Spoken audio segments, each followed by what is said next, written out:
എന്താ കാണവരെ പതിവില്ലാതെ പിറകോട്ട്? എന്താണ് എന്താ കാരണം ഒരു പുതിയ ഏർപ്പാടുകളൊക്കെ? 2 പൈൻറ്റൂപ്പി അവിടെ ഉണ്ട്, ഒന്ന് എടുക്കണം. ഈ പുതിയ ശീലങ്ങളൊന്നും എനിക്കങ്ങോട്ട് പിടിക്കണില്ല കേട്ടോ. കാരണം സുഖം തന്നെയല്ലേ? ഫോണിങ് ഇവിടെ തന്നെ നിക്കണം.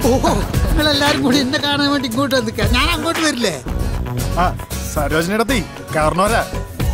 പപ്പേട്ടനുണ്ടോ അവിടെ? മൂപ്പര് റേഷൻ കടയിലേക്ക് പോയല്ലോ കാരണവരെ. റേഷൻ കട? മൂപ്പർ ഇവിടെ ബീവറേജിന്ന് സാധനം വാങ്ങി വരുന്നുണ്ട്. ആ വൃത്തിയിട്ട മനുഷ്യനെ ഞാൻ മൂപ്പർക്ക് തന്നെ കൊടുക്കാം. നേരിട്ടാ പറഞ്ഞോളൂ, പ്രശ്നമില്ലല്ലോ. അല്ല പപ്പ, ഇത്രയും നീ ഒറ്റയ്ക്ക് കഴിക്കൂ? ഇതിപ്പോ കഴിക്കാനാ, ഉച്ചക്ക് പെണ്ണാനും വേറെ. പപ്പേട്ട ഒരു ഫോണുണ്ട് കേട്ടോ. ആരാ? എക്സൈസ് വകുപ്പ് മന്ത്രിയാ. ഓണക്കാലായിട്ട് എല്ലാവരും ക്ഷേമം അന്വേഷിക്കാൻ ഒന്ന് സംസാരിച്ചു. എന്തെങ്കിലും ഹലോ സാറേ,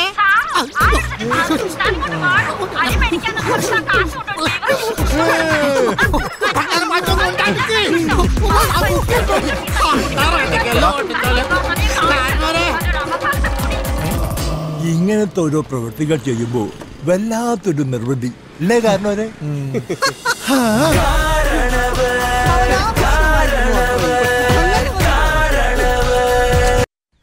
ഹലോ ഹലോ ടെസ്റ്റിംഗ്. ഹലോ. എന്തത്?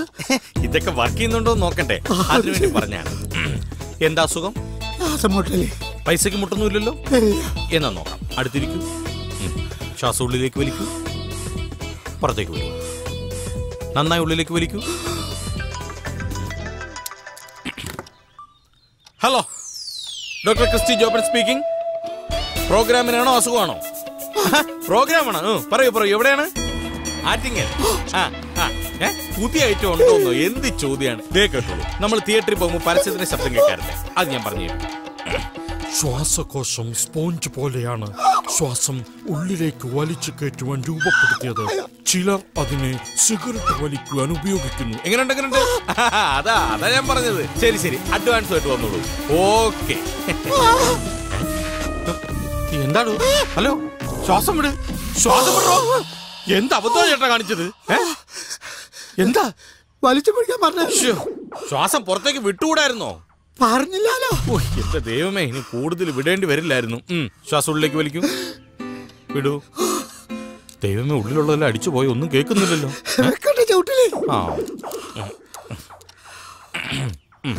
അതൊക്കെ വലിച്ചോളൂ, പുറത്തേക്ക് വിടൂ. അതൊക്കെ വലിച്ചോളൂ. ഈ മരുന്ന് ഒരു 2 നേരം കഴിച്ചാൽ മതി. ചേട്ടന്റെ എല്ലാ അസുഖങ്ങളും മാറി കേട്ടോ.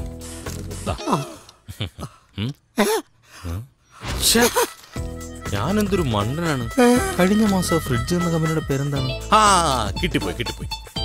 ഈ മരുന്ന് ഒരു 6-7 പ്രാവശ്യം കഴിച്ചു. എല്ലാ അസുഖങ്ങളും മാറിക്കോളും. ഇത് കഴിച്ചിട്ട് മാറിയില്ലെങ്കിൽ നമുക്കൊന്ന് എൻഡോസ്കോപ്പി ചെയ്യുന്നു. എങ്ങനെ? ബെസ്റ്റ് അല്ലേ? സുഹൃത്തെ, ഡോക്ടറെ കാണാൻ ടോക്കൺ എടുക്കണം. ഇവിടെ ടോക്കൺ ഒന്നും വേണ്ട, മുൻകൂട്ടി ബുക്കിംഗും വേണ്ട. കയ്യിൽ കൊള്ളാൻ നേരെ ഇടിച്ചു കയറി കാണാം. പിന്നെ ഈ ബുക്കിംഗ് നമ്പറോ? അതങ്ങനെ മിമിക്രി പരിപാടി ബുക്ക് ചെയ്യാനുള്ള നമ്പരാ. അടുത്ത മാസം ടൗൺ ഹാളിൽ എന്റെ ഒരു പ്രോഗ്രാം ഉണ്ട്. അതിന്റെ ടിക്കറ്റ് പുറത്ത് വിൽക്കുന്നുണ്ട്. ഒരു ടിക്കറ്റിന് 2000 രൂപയാണ് വില. ഒരു 5 എണ്ണം മേടിച്ചോണ്ട് പോയിക്കോ. മേടിക്കണം. 10 എണ്ണം പറയാതിരുന്ന നന്നായി, അല്ലെങ്കിൽ ആള് തട്ടിപ്പോയനെ. നെക്സ്റ്റ് മേലെടുത്തിരാകുവന്ന അരിച്ചിട്ട് തന്നെയാ. കലക്കി നിങ്ങളായിരുന്നു.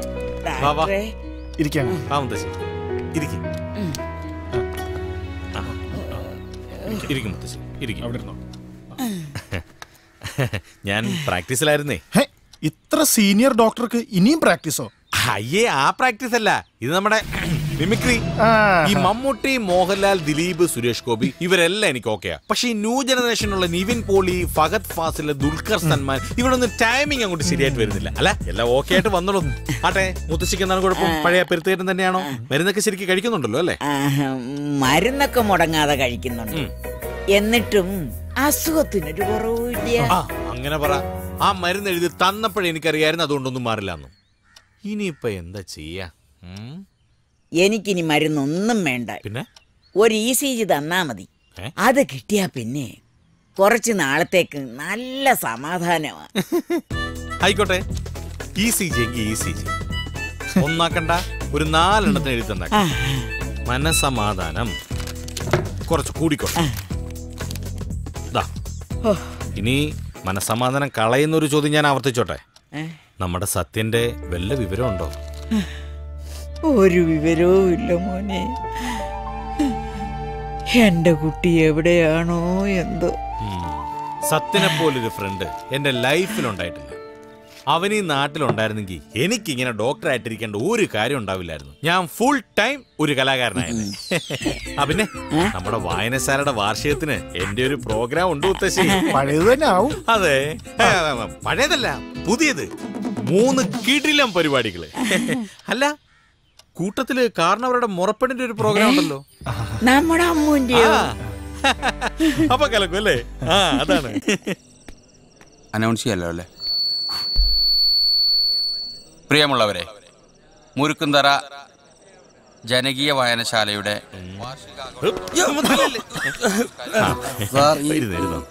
ചുമക്ക് എന്തെങ്കിലും ഒരു മരുന്ന് ഇവിടെ മിമിക്രി ഉണ്ടാക്കാൻ നിൽക്കുമ്പോഴാണോ തനിക്ക് ചുമക്ക് മരുന്ന് ഉണ്ടാക്കാൻ പോകുന്നത്? ഗാനസന്ധ്യയ്ക്ക് ശേഷം ഡോക്ടർ ക്രിസ്റ്റി. പ്രിയമുള്ളവരെ, നിങ്ങൾ ഏവരും ആകാംക്ഷയോടെ കാത്തിരിക്കുന്ന ഡോക്ടർ ക്രിസ്റ്റി ജോപ്പന്റെ മിമിക്സ് കാരിക്കേച്ചർ ഉടൻ തന്നെ ആരംഭിക്കുന്നതായിരിക്കും.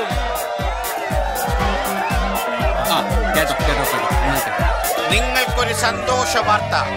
ഡോക്ടർ ക്രിസ്റ്റി ജോപ്പന്റെ മിമിക്സ് കാരിക്കേച്ചർ പോവാതിരുന്ന് കാണുന്നവർക്ക് അടുത്ത 1 മാസം നിങ്ങളുടെ ചികിത്സ ക്ലിനിക്കിൽ ഫ്രീ ആയിരിക്കും.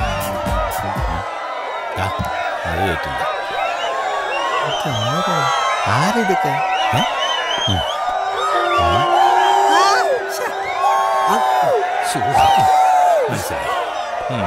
ഇത് മറ്റവന്റെ ആൾക്കാരാണ്. കോട്ടയം നസീറിന്റെ മിമിക്രിയിൽ അവൻ എന്നെ മാത്രമല്ലേ പേടിയുള്ളൂ. അതുകൊണ്ട് കാശ് കൊടുത്ത് ആളെ ഇറക്കിയിട്ട് എന്നെ കൂവി തോപ്പിക്കാനുള്ള പരിപാടിയാ. പക്ഷെ ഞാൻ തോക്കില്ല. ഡോക്ടറെ, ജനവികാരത്തെ പൈസ കൊണ്ട് അളക്കല്ലേ. പ്രിയമുള്ളവരെ, ഗാനസന്ധ്യ ആരംഭിക്കുന്നു. സൈലന്റ് ആയല്ലോ.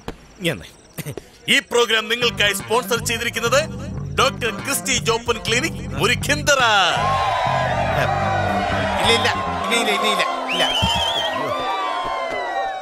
ദയവ് ചെയ്ത് ആരും കൂവരുത്. ഇത് സാധാരണ നിങ്ങൾ കണ്ടിട്ടുള്ള പോലെ ജയനല്ല, ഇത് ന്യൂ ജനറേഷൻ ജയനാണ്.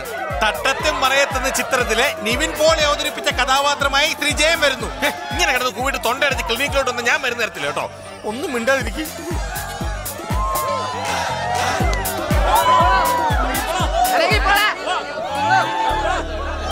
കോളേജിന്റെ വരാന്തയിലൂടെ ശാന്തയുടെ കൈ പിടിച്ച് ഞാൻ നടന്നു.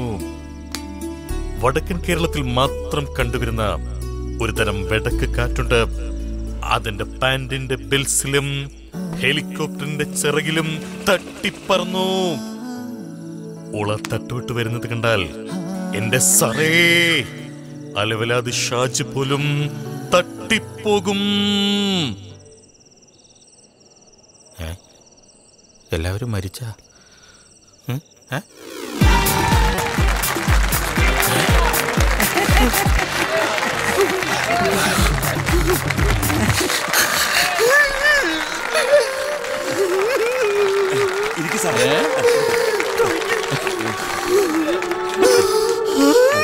എന്തിനാ ഡോക്ടറെ കരയുന്നേ? അവര് കൈയടിക്കല്ലേ? ഇതിനു മുമ്പ് അവര് കൈയടിച്ചപ്പോഴൊക്കെ കൈയുടെ ഇടയിൽ എന്റെ തലയുണ്ടായിരുന്നു. ആദ്യമായിട്ട് അവരിങ്ങനെ ആത്മാർത്ഥമായിട്ട് കൈയടിക്കുന്നത്. എന്തൊരു സംഭവല്ലേ. അടുത്തായിട്ട് ഭഗത് ഫാസിൽ കാണിച്ചേരാ. നമ്മുടെ കാലത്തൊക്കെ ഈ മെട്രോ റെയിലിൽ കയറുന്നു യാത്ര ചെയ്യാൻ പറ്റുമോ?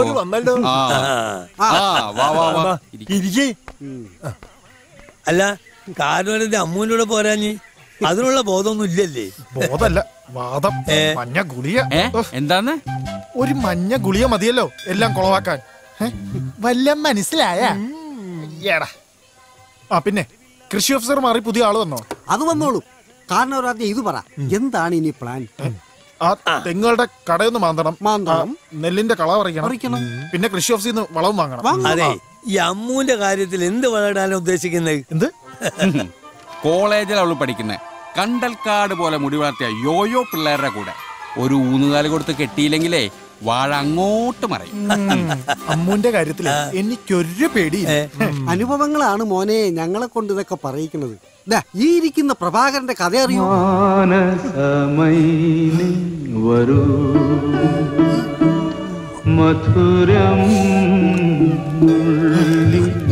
ഇഷ്ടം മനസ്സിനുള്ളിൽ വെക്കാനുള്ളതല്ല, അത് തുറന്നു പറയാം. ഇതുപോലെ വിഡ്ഢിവേഷം കെട്ടിയ പ്രഭാകരന്മാർ ഇനിയും ഈ മുരുക്കുന്നര ഗ്രാമത്തിലുണ്ടാവാൻ പാടില്ല.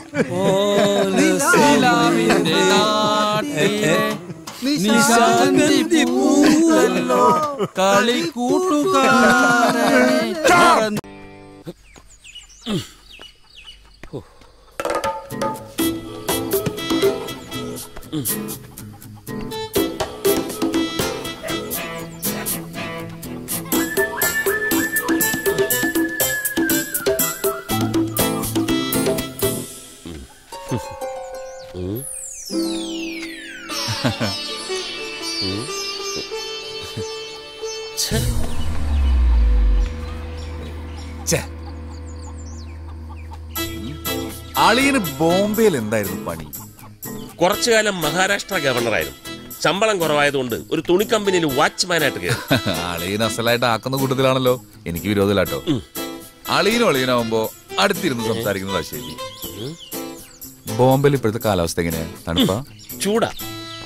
ഇവിടെ ഇപ്പൊ ഭയങ്കര തണുപ്പാ. പൊതയ്ക്കാണ്ട് കിടന്നുറങ്ങാൻ പറ്റില്ല. ഇയാൾ എന്തോ കാണിക്കുന്നത്? അങ്ങനെ പറയരുത്.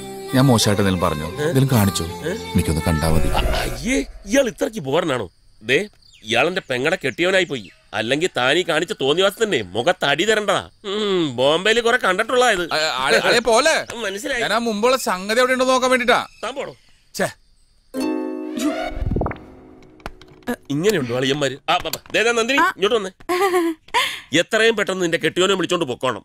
എന്താ സത്യേട്ടാ? അയാൾക്ക് അതൊന്നും പുറത്തു പറയാൻ കൊള്ളൂല. മനുഷ്യൻ എങ്ങനെ ഇവിടെ മനസ്സമാനത്തോടെ കിടന്നുറങ്ങാൻ പറ്റും? ഈ കണ്ട കാലം അന്യനാട്ടിൽ കിടന്നെങ്കിലും ഒരു ചീത്തപ്പേര് ഞാൻ കേൾപ്പിച്ചിട്ടില്ല. സംഗതി കാണണം പോലും. സംഗതി വൃത്തിയായിട്ടവനാ. മുട്ടുവരെ പൊക്കാനേ പറ്റുള്ളൂ. അല്ലെങ്കിലും നിങ്ങളെ കൊണ്ട് അത്രയ്ക്ക് പറ്റൂ. ഒരടയാളം പോലും കണ്ടുപിടിക്കാൻ പറ്റാത്ത മനുഷ്യൻ. നീ നോക്കിക്കോടി, അടുത്ത തവണ ഞാൻ പൊക്കും. എന്റെ പ്രിയപ്പെട്ട ആരാധന കുസുമമേ, എന്റെ കാരണവരെന്ന ഞാൻ കഴിഞ്ഞ കുറെ ദിവസങ്ങളായി അനുകൂലമായ ഒരു മറുപടി തന്നു. എനിക്ക് കൃഷി ഓഫീസിൽ പോയി ലിസ്റ്റ് പ്രകാരമുള്ള സാധനം വാങ്ങാനുള്ള നിന്റെ അനാവൃത കുസുമ ഐശ്വര്യമായിട്ട് അവളെ കൈ കൊണ്ടേ കൊടുക്കുക. ഞങ്ങളുണ്ട്. ചെല്ല് ധൈര്യമായിട്ട് ചെല്ല്, വേഗം ചെല്ല്. ശുഭസ്യ ശീഘ്രം എന്നാണല്ലോ ചൊല്ല്. എന്റെ ദേവി കാത്തോളനെ.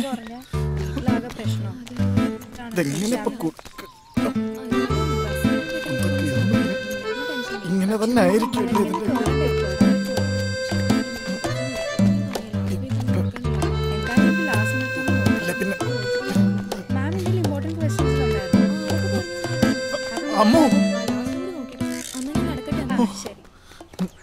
എന്താ കാരണവരെ?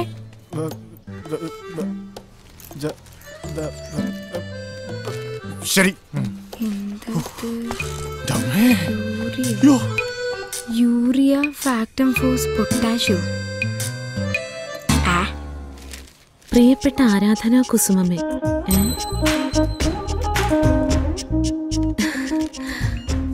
കാരണവരെന്ന ഞാൻ കഴിഞ്ഞ കുറെ നാളുകളായി നിന്നോടുള്ള പ്രണയ പാരവശ്യത്തിലാണ്.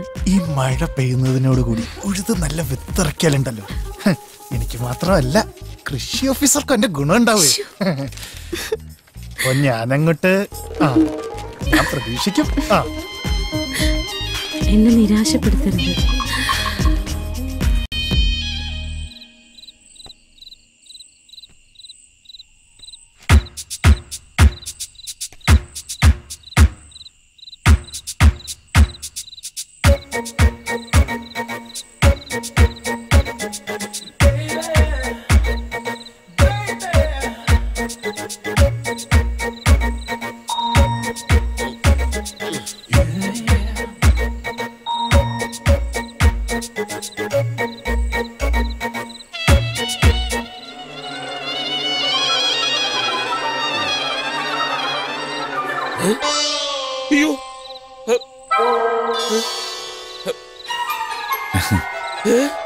എന്താണോ? പ്ലീസ് ഒന്ന് കണ്ടോട്ടെ. പോണോ? ഇയാളെ കൊണ്ട് തോറ്റല്ലോ. മനുഷ്യനെ ഉറങ്ങാനും സമ്മതിക്കില്ലേ? സംസ്കാരം ഇല്ലാത്തവൻ. ഒന്ന് കണ്ടെന്ന് വെച്ചപ്പോ എന്താ കുഴപ്പം? പോണോ? വിടില്ല ഞാൻ, കണ്ടിരിക്കും. അവിടെ തന്നെ.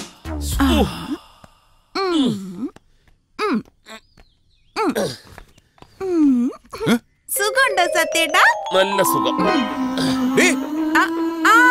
സത്യേട്ടന്റെ ഈ ഭാഗത്തൊരു ഉളുക്ക്. സാരമില്ലെന്ന് ഞാൻ പറഞ്ഞതാ. ഇവള് സമ്മതിക്കണ്ടേ? ഇപ്പൊ വേദന കുറവുണ്ടോ ഏട്ടാ? കുറവുണ്ടാവും. സത്യായിട്ടൊന്നും എണീറ്റേ. ഞാൻ കൊണ്ടാക്കാം. വേണ്ട വേണ്ട, പിടിക്കണ്ട. ഞാൻ തന്നെ പോയിക്കൊള്ളാം. പറ്റിയ ആളാ. ഇയാൾ ആരാ എന്താന്നറിയാതെ നീ എന്തിനാ ഉഴിയാനും പിഴിയാനൊക്കെ നടക്കുന്നത്? അതെന്താ? ഇടി ത്രികോണത്തിൽ സൂര്യൻ സഞ്ചരിക്കാൻ this horoscope owner is dead. എന്ന് വെച്ചാ നിന്റെ ചേട്ടൻ ചെന്നിട്ട് 6 വർഷം ആ സുമാരപ്പണിക്കർ പറഞ്ഞേ.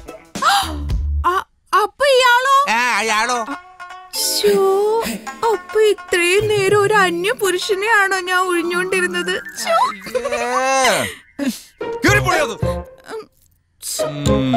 വേദന ഉള്ളവരെ സഹായിക്കണ ഇത്ര വലിയ തെറ്റാണോ? ഇയാൾ ആരാ?